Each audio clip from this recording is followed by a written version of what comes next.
Hi everyone, this is a new episode of Oxygen Not Included, and today we will see different tools that allow us to either convert gas or remove them.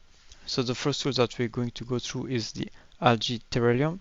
It allows us to use algae and water in order to emit oxygen and polluted water as well.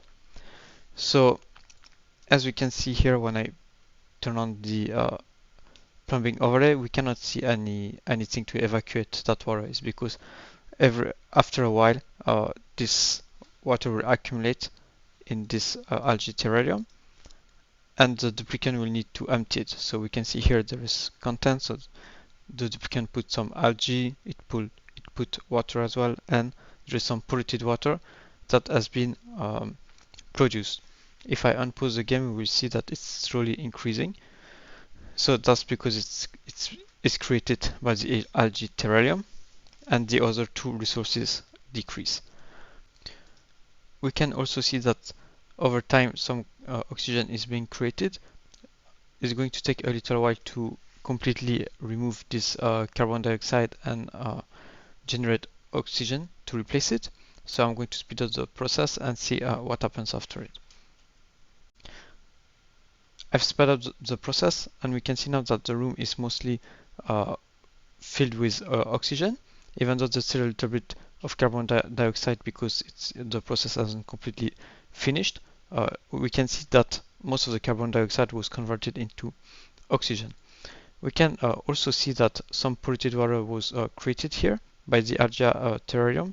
Is because after a while the duplicants needs to come to the algae terrarium and empty it, and that's basically what happened, and then it would need to carry it to release it somewhere. So there is some duplicant time that will be involved in that process.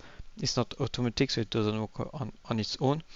And also it needs to deliver the resources, algae and water. The duplicant will need to take them from somewhere and bring them to the algae terrarium. Without that, it will not be able to work. The algae terrarium is not hard to research, so you can have it fairly early in the game, and it can be a good solution if you don't know what to do with the carbon dioxide and you have too much of it. But on the long term, it's not a really great solution because it's going to take your duplicant's time, and you probably want to avoid that. The next machine that we're going to see that allows us to remove carbon dioxide is the carbon skimmer. This is an improvement compared to the algae terrarium because it will not require duplicant's time. It will only require powers and water as an input. It will produce polluted water as an output. So here I put some water in that area, and this pump will allow us to pump that water, and it should deposit the polluted water in this room on the right here. So I've just unpaused the game, and we can see here that the carbon skimmer is removing carbon dioxide, but it's not producing oxygen. So the room is still full of carbon dioxide. We can notice that the carbon dioxide is decreasing, but there's no oxygen, and that's the difference with the algae terrarium that was removing carbon dioxide, but it was also producing oxygen. So here is going to take a while to remove all the carbon dioxide from that room, but we can already see that the carbon skimmer is able to consume water that we pump from that room on the left here, and it's able to deposit its polluted water that it generated on the right room, in the right room here. So I've sped up the game, and we can see now that the room is free of gas. So this is a vacuum area. That means that the carbon skimmer has removed all the carbon dioxide that was present in that room. If we look a little bit closer at the carbon skimmer productions and consumptions, we can see that it requires 1 kilograms of water, and it's going to produce 1 kilograms of polluted water. So if we are able to convert that polluted water into water, it means that it can work continuously with the same amount of water, which means that we don't need to keep pumping water in order to introduce it in the carbon skimmer. So in order to do that, we are going to use the water sieve, which also doesn't need any extra water. It consumes 5 kilograms of polluted water in order to so it consumes 5 kilograms of polluted water in order to emit 5 kilograms of water. So one more time, we don't lose anything in terms of water, and that way we will be able to reinject that water in the carbon skimmer infinitely.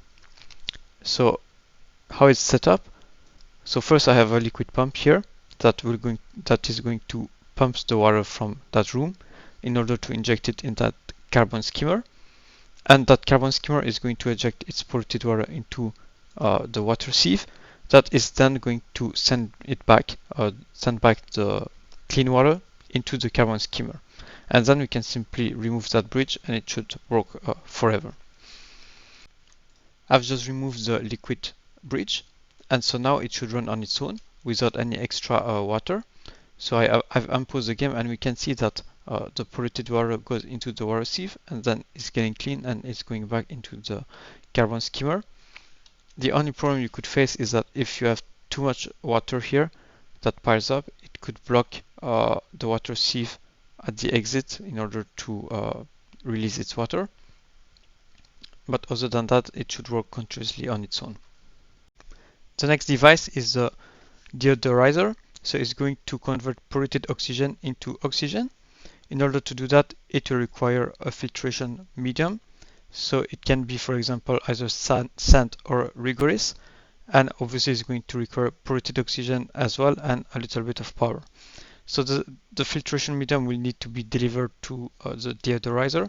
So in order to do that, you will need either a duplicant, or here in this case I set up an auto sweeper that is going to take the sand from the storage bin and put it into these two deodorizers. So they should already have received some sand and they should be able to function, but we're going to see that later. And so this deodorizer is going to produce clay and oxygen as well as a little bit of heat. So over time it will heat a little bit. So that's something to take into account as well. We can also notice that it's going to convert a little bit less of oxygen, 10 gram less oxygen than polluted oxygen, but it's going to produce 10 extra gram of clay compared to the filtration medium, so either sand or rigorous. Now I'm going to unpause the game to see how that works. So we can see that some oxygen is quickly getting created little by little. We also have some germs in that area, and we will see that it doesn't remove the germs. So if you have germs in the polluted oxygen, it's not going to remove them with the deodorizer. So that's something to take into account, because obviously your duplicants, if they inhales that oxygen, that is clean oxygen, they still can get sick and get food poisoning in that case, because this is a food poisoning germ. I sped up the game and we can see that the room is filled with half oxygen at the bottom of the room and half of polluted oxygen on the top of the room. And if we look at the germs overlay, we can see that there is germs all over the room, but there is less germ than before. So these two deodorizers, they reduce the germ spread, the disease spread, but they don't remove it. So your lubricants can indeed still get sick if they inhale this clean oxygen. The last device that we're going to see is the sublimation stations. So this device works a little bit differently. It's not going to convert or remove any gas. It's going to speed up the conversion of polluted dirt. So usually polluted dirt can evaporate on their own here, but it's fairly slow. So in order to speed up that process, you can use the sublimation station. So now we're going to see what it does. What does the sublimation station? So it takes in 1000 grams of polluted dirt, and it's going to emit 660 grams of polluted oxygen. So that means that it's losing quite a bit of mass in the conversion, and it's also consuming 60 watts of power and creating a little bit of heat. So I have vacuumed the two rooms, the one with the polluted dirt deposited on the floor and the one with the two sublimation station. And we can see that here it's emitting some polluted oxygen, but it's only 16.8 grams per second.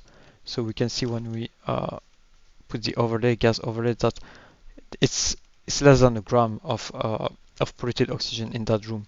Where here we can see that it's already reached 240 grams of polluted oxygen in the room when it just has started. So it's way quicker to convert the polluted dirt into polluted oxygen in that way. So the sublimation station could be used with the deodorizers, because the deodorizers cleans that polluted oxygen into oxygen. So it could speed up the process of converting the polluted dirt into polluted oxygen, and then converting the polluted oxygen into clean oxygen here.